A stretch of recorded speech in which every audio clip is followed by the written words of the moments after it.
Roma Wines present Suspense.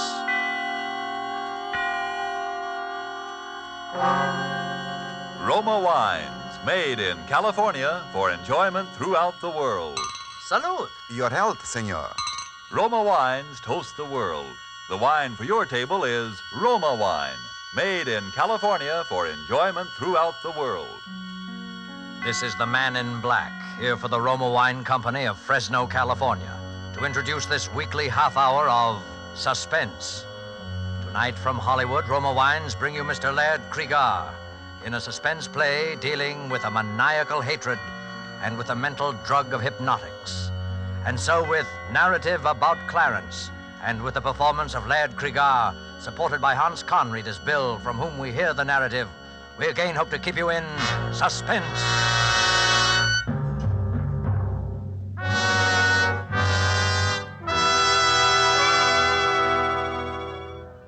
I never wanted to kill anyone. Not till he came along. I didn't even want to kill him at first. I kept thinking there must be some other way. If anybody had told me 6 months ago that I was capable of murder, I would have thought he was crazy. What I'm getting at is this. There are circumstances, people, that can make anybody want to commit murder. And he was one of those people. He brought the circumstances with him, a whole set of them. I never heard of the guy till one day last summer. We were having breakfast. My wife was looking over the morning mail. Bill, look at this. Postmarked Calcutta. It must be from Clarence. Who's Clarence? He's my brother. You never told me you had a brother. Didn't I? Well, it's not so surprising.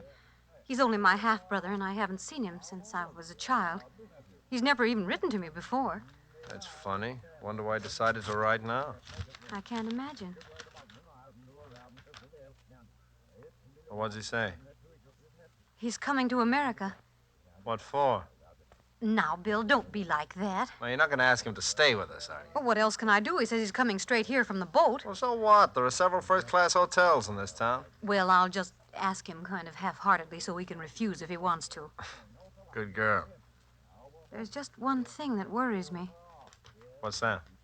He says at the end of the letter, I'm most anxious to meet your daughter, who it has been revealed to me closely resembles her grandmother.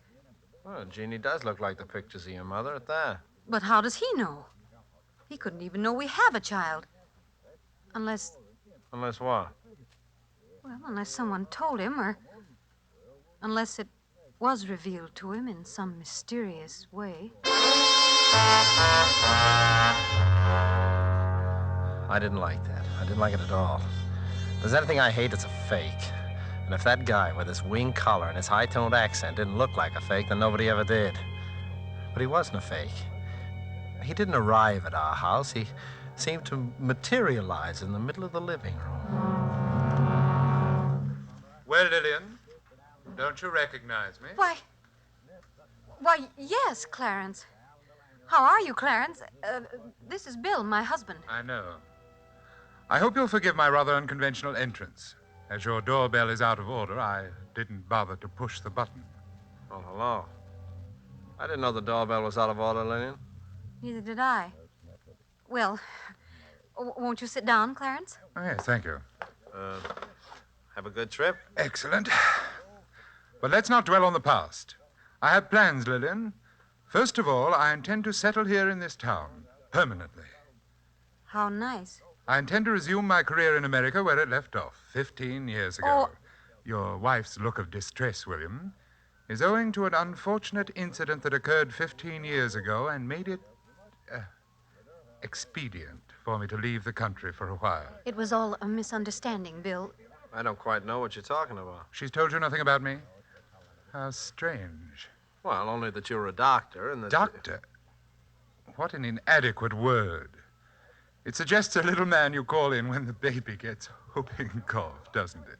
Well, what's the matter with the little man I call in when the baby gets whooping cough? Well, he is, shall we say, limited. Yes, that's the kindly word for it. The mind, William, the human mind, with all its strange powers for good and evil. That is my province. Clarence was a mental scientist. He had a small private hospital. Oh, how drab. How unendurably drab you make it sound, Lillian. I penetrated deep into the mysteries of the human mind. And then I discovered a psychic power transcending the mere gray matter of the human brain. Clarence became interested in the occult. You mean that Indian faker stuff, going into trances and stuff like that? How crudely you put it, William. I'm sorry. Go on with your story. Or Well- I'll go on with it for you. You started using this mysterious East hocus pocus on your mental patients, and their relatives got sore, right? Your husband, Lillian, is a man of rare perception. Yeah. And now you're back from India with a new bag of tricks, and you're going to set up shop again. Precisely, William. There's only one thing wrong with your statement, the tone of it. I intend to establish a small private sanitarium dedicated to the treatment of the mentally ill. And I shall continue my investigations into what your wife chooses to call the occult. Is that clear? Quite clear. Now then, Lillian, you will prepare the little room off William's study for me, the one with the dark green walls. Well, of course, you're welcome to stay with us if you want to, Clarence, but the house is rather small and... Yes. It's fortunate that the house is small. I'd counted on that. You seem to have counted on a great deal, Clarence. By the way, how'd you know that the room has green walls? Yes, and how did you know... My dear engaging kinsmen, all things are revealed to him who can survive the ordeal of true enlightenment. That is as much as I'm permitted to tell you at the present time. And now will you be so good as to open the outside door? Your daughter is about to ring the doorbell, and it's out of order. Remember? But how did you... You didn't... Go and let her in, Lillian. I'm eager to meet Jeannie.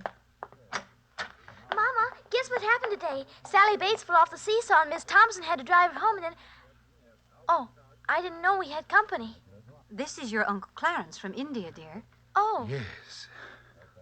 She is the very image of her grandmother. Was that Mother's mother? Yes, dear. Mama and Uncle Clarence had the same mother, but different fathers.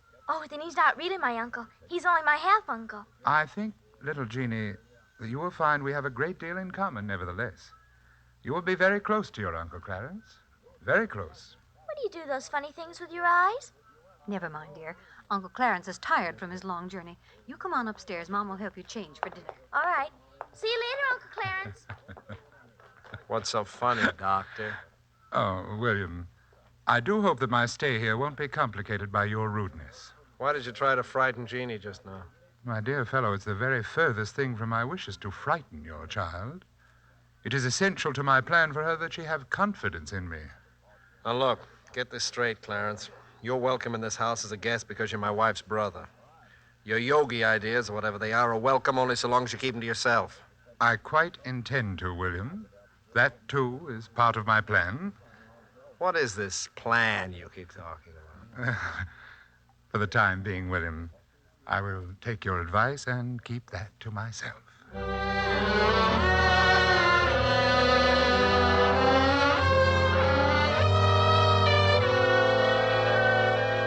Tonight for Suspense, Roma Wines bring you as star Mr. Laird Cregar, whom you have heard in the prologue to Narrative About Clarence by Dwight Hauser and Robert Tallman. Tonight's adventure in Suspense.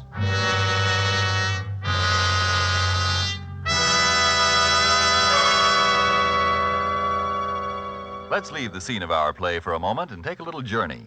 We'll let a bottle of Roma wine serve as Aladdin's lamp. I touch the label and presto, we're all transported to that capital of gaiety, Havana, Cuba.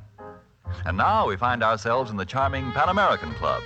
At a table nearby, an American has just voiced his delight at the uncommon beauty of the scene. Then his Cuban companion responds, "You in America also have much that is uncommon to boast of, such as this marvelous tasting wine we are enjoying this minute. To enjoy uncommon fine quality, Cuba imports this wine from your own distant California. It is your superb Roma wine.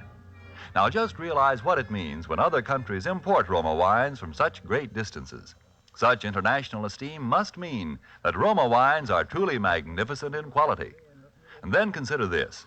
You here in America need pay no high import duty, no expensive shipping charges.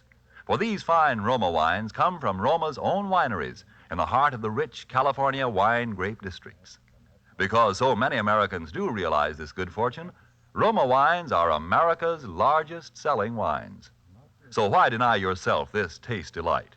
Try an inexpensive bottle of tangy, appetizing Roma sherry, or the hearty Roma Burgundy, or any of the marvelously enjoyable Roma wines. But remember, these days your favorite dealer may be temporarily out of the type you prefer. Then please try again. Ask for ROMA, Roma Wines, made in California for enjoyment throughout the world. And now it is with pleasure that we bring back to our soundstage our star, Laird Cregar, with Hans Conried in Narrative About Clarence, a tale well calculated to keep you in suspense.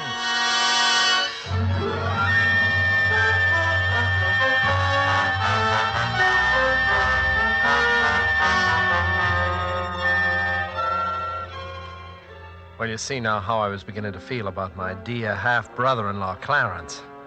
At first, it was nothing but just pure hatred. I didn't have any cause yet for fear. And then came that day with little Jeannie. Doesn't take much imagination to know what happened before I got home. Mama, I'm all ready for school. Mama. Hello, Jeannie. Oh, hello, Uncle Clarence. Did you see Mama? Your mother's gone out for a while, but... Well, there's some good in everything, isn't there, Jeannie? This gives us a chance to get acquainted. Well, I'll be late for school. Oh, bother the school. I'll bet Sally Bates wouldn't worry about school if she had an uncle visiting her who'd come all the way from India. India. Do they really lie on beds of nails and all those things? No. Those are just the fakirs. They do those stunts for money, like your circus performers over here. I never saw anything like that at a circus. Did you ever see anything like this, Jeannie? Just a ring, isn't it? Like a cat's eye. Oh, it makes me dizzy to look at it. If you look at it long enough, you'll see all the mysterious secrets of the East. I'm afraid to look again, Uncle Clarence. That light in it, like a cat's eye, scares me. Oh, come now. A big girl like you afraid in the broad daylight. Why do you do those funny things with your eyes? Perhaps because my eyes see so many wonderful things. Just as yours will if you will only look at the ring. Is it magic? Perhaps. Look and see if it isn't. Look right in the center of the cat's eye. That's it. It makes me feel sleepy. That's the way it works. First you feel terribly, terribly sleepy. And then you see the most wonderful things. First, you feel sleepy. And then...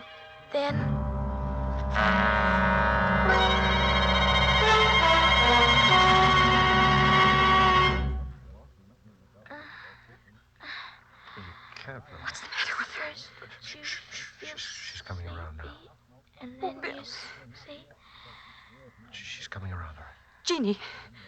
Jeannie, what's happened to you? You needn't shout, Mother. I can hear you quite well. Oh, thank heaven you're all right. She is all right, isn't she, Bill? Huh? Oh, sure. Do you feel well enough to go to school, dear? I shan't be going back to that school, Mother. Miss Thompson bores me. What kind of talk is that? I think we'll get a doctor for you, young lady. Please, Father.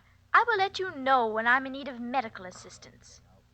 Bill, she's not all right. She's... Just come outside with me, Mother. You go to sleep again now, Jeannie. Bill, her whole personality has changed. She speaks with that strange accent and a vocabulary like... Tell me, where was Clarence while you were getting that car out? Why, in his room, I suppose. You ever notice that ring he wears? Yes. It's a cat's eye, isn't it? Very well-defined cat's eye. Kind of ring you always see on professional hypnotists. It's dead easy to hypnotize a child, you know. But why would he want to hypnotize Jeannie? I don't know. All I'm interested in is getting him out of this house as soon as possible. I'm going in there and give him his walking papers right now. That won't be necessary, William. Clarence, we didn't hear you come in. Obviously not. William, I believe I remarked to you on a previous occasion that I hoped my stay here would not be complicated by your rudeness. It won't be, Clarence. Your stay here is at an end. Lillian, I want to talk with you alone. You can say anything you have to say to me in front of my husband, Clarence. I dare say it is my wish, however, to speak with you alone. I've had enough. I'm sorry, Lillian. I don't care whether he's your brother or not. I'm telling him to get out of here and get out now.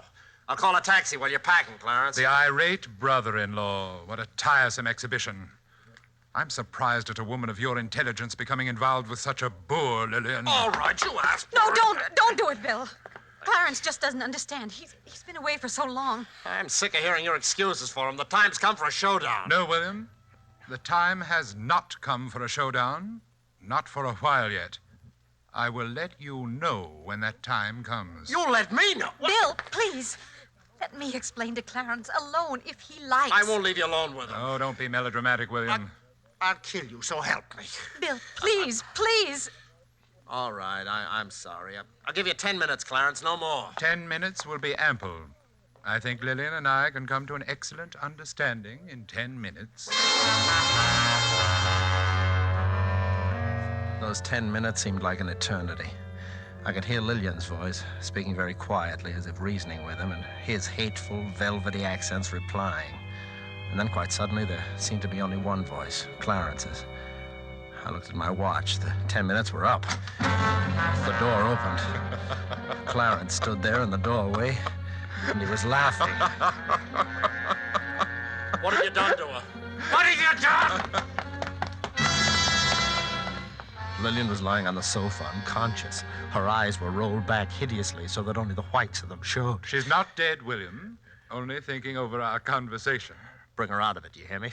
Bring her out of it or I'll... What will you do, William? I'll kill you! You're not hurting me, William. You're hurting her. What? Look at her. See how she writhes in agony. See how she clutches her throat. You win, Clarence. Of course. How could you hope, with your poor, undeveloped Occidental mind, to match wits against me, who have penetrated the deepest mysteries of the occult? Mysteries of the occult? You're nothing but a cheap hypnotist. Any vaudeville mind reader could do the things you do if he was sufficiently lacking in human decency. Be careful, William. I shouldn't like to have to punish you for your rudeness. What do you want of us? I'll give you anything I own if you'll just take it and go away. It's not so easy as all that, William. Because, you see, I want the lives of your wife and child.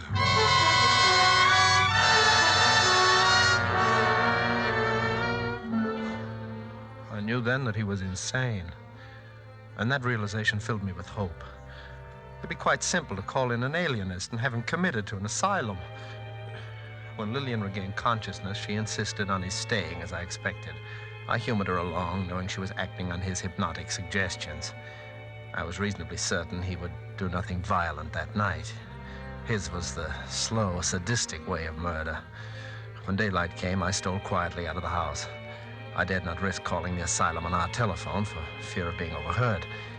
My wife and daughter were still peacefully sleeping when I returned. And now I slept too.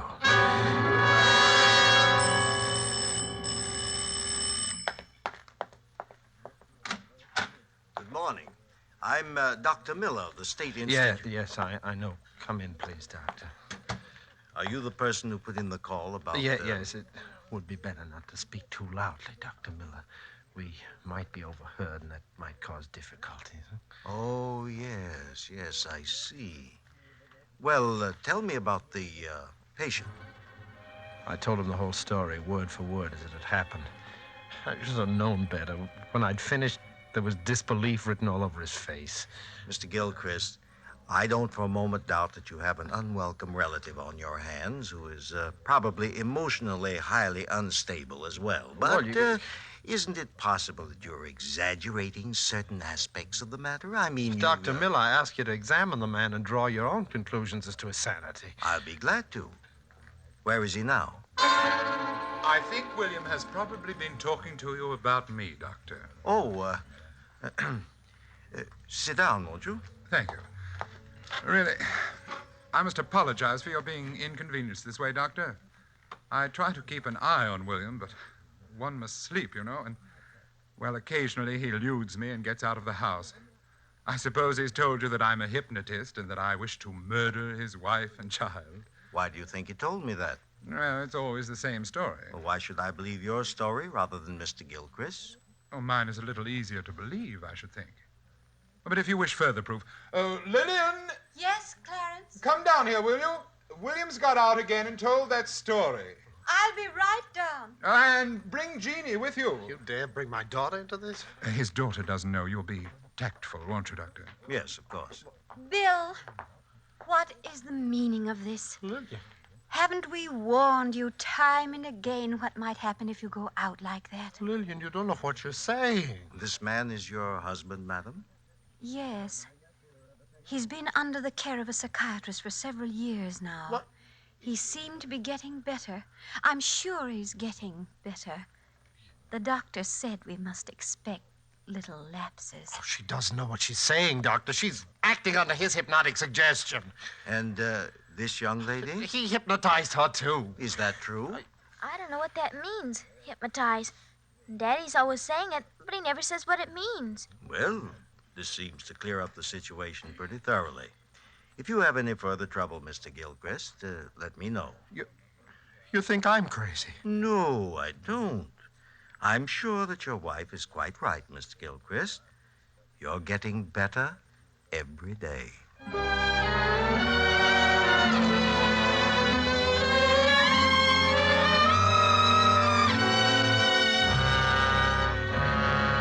He was insane, and diabolically insane. I had to face the unalterable fact. There was only one way to cope with him, and that was to kill him. But I had to do it while my wife and daughter were out of the house. I couldn't risk facing him with a gun. I didn't trust myself not to fall under his hypnotic spell. The way I decided on was, well, it was the best way I could think of. When I'd finished my preparations, I waited for Clarence. Good evening, William. Clarence, for the last time... William, I'm very tired, and I have a very busy day ahead of me tomorrow. I have no wish to repeat that very tiresome conversation with which you invariably begin, Clarence, for the last time. This is the last time, Clarence. Tonight, nothing will stop me. Tonight, I am going to kill you. Please don't make another unnecessary scene, William. You know that trying to hurt me only hurts your wife. Oh, she's no longer hypnotized, Clarence. You stayed away too long. She and Jeannie are safely out of your reach now. What makes you so sure of that? Are you sure of anything anymore? Dr. Miller thought you were insane. Are you quite sure you're not? I'm crazy enough to know that I've got to kill you. Well, do it quietly, William. I'm going straight to bed and to sleep, and I don't want to be disturbed. Good night. Just a minute, Clarence. Yes? Maybe you'll win again, I don't know, but just in case you don't, Yes? tell me, why do you say you want to kill my wife and child? Because my mother meant more to me than anything in the world. She died in giving birth to this silly, shallow person you call your wife. I have hated her since the day she was born. And I hate the child because, having no right to life, she commits the sacrilege of inheriting my mother's beauty. They must both be destroyed, the murderer and the imposter. You are mad. Madder than I ever dreamed you were. Am I? Did I really say what you think you just heard me say? Or is it only part of your insanity? Think it over, William. Good night.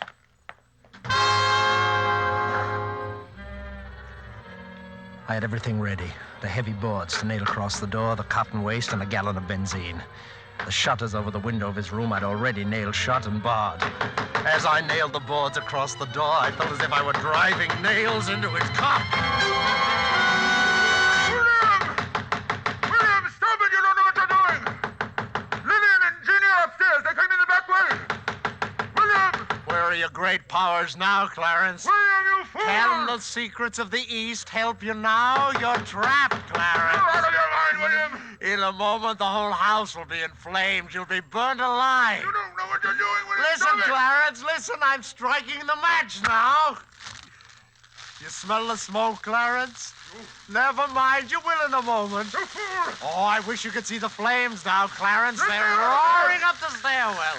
You don't know what you're It's doing! beautiful. William, you fool! I'll have to leave you now, Clarence. It's getting too warm in here for me. But you should be used to the heat, though, after all those years in India.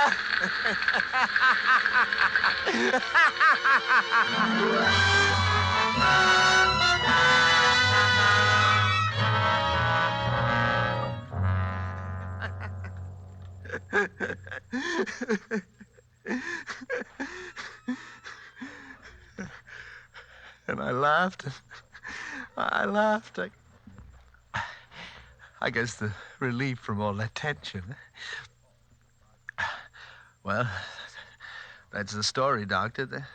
Then I must have fainted or something from the smoke. I don't remember anything after that till I woke up in this place. And what about your wife and daughter?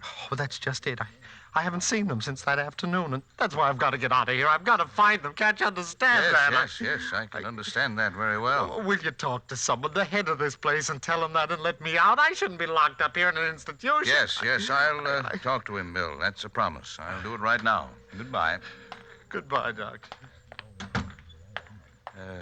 Pardon me, the head's office, Dr. Dr. Crossman. You'll find him right through there. Thank you. Oh, pardon me, Dr. Crossman? Yes? Oh, how do you do, sir? Have you found my little sanitarium interesting? Yes, indeed. By the way, most unusual case. I've just been talking Yes, I know. To poor William. Bill, that is, number 27. Yes, but... I'm sorry that you had to be inconvenienced that way, sir. We do our best to keep the garrulous patients well out of a visiting doctor's way, but accidents will happen. I'm glad I ran into him, Dr. Crossman. His story interests me very much. He doesn't strike me as a homicidal lunatic. No, he's not. This idea of his that he committed a murder is simply a fantasy.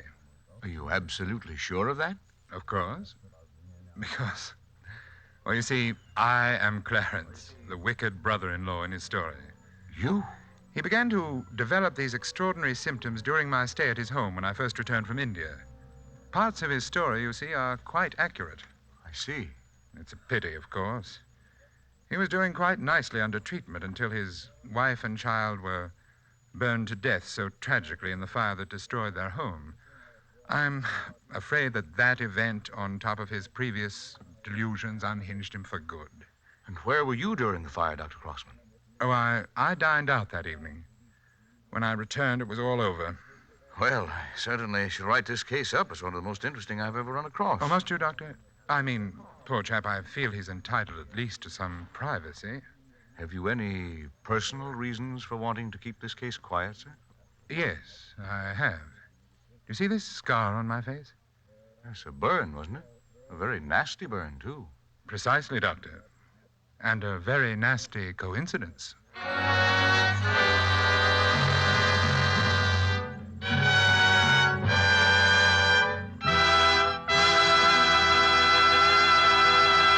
And so closes Narrative About Clarence, starring Laird Cregar with Hans Conried, tonight's tale of Suspense.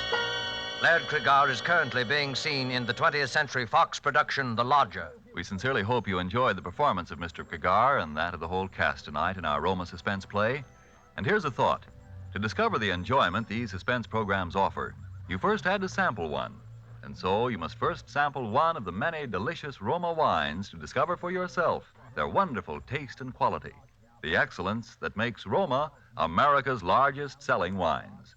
You'll discover, as of other millions before you, that Roma wines are super quality, are super tasting, and are super easy on your pocketbook, too, costing only pennies a glass. Why put off this taste treat another day? Be sure you get R-O-M-A, Roma wines, made in California for enjoyment throughout the world. This is Laird Cregar. It is my very great pleasure to tell you that next week the star who will keep you in suspense will be Joseph Cotton. Suspense is produced and directed by William Spear. Don't forget then next Monday, same time, for Joseph Cotton in Suspense. Presented by Roma Wines, made in California for enjoyment throughout the world. This is CBS, the Columbia Broadcasting System.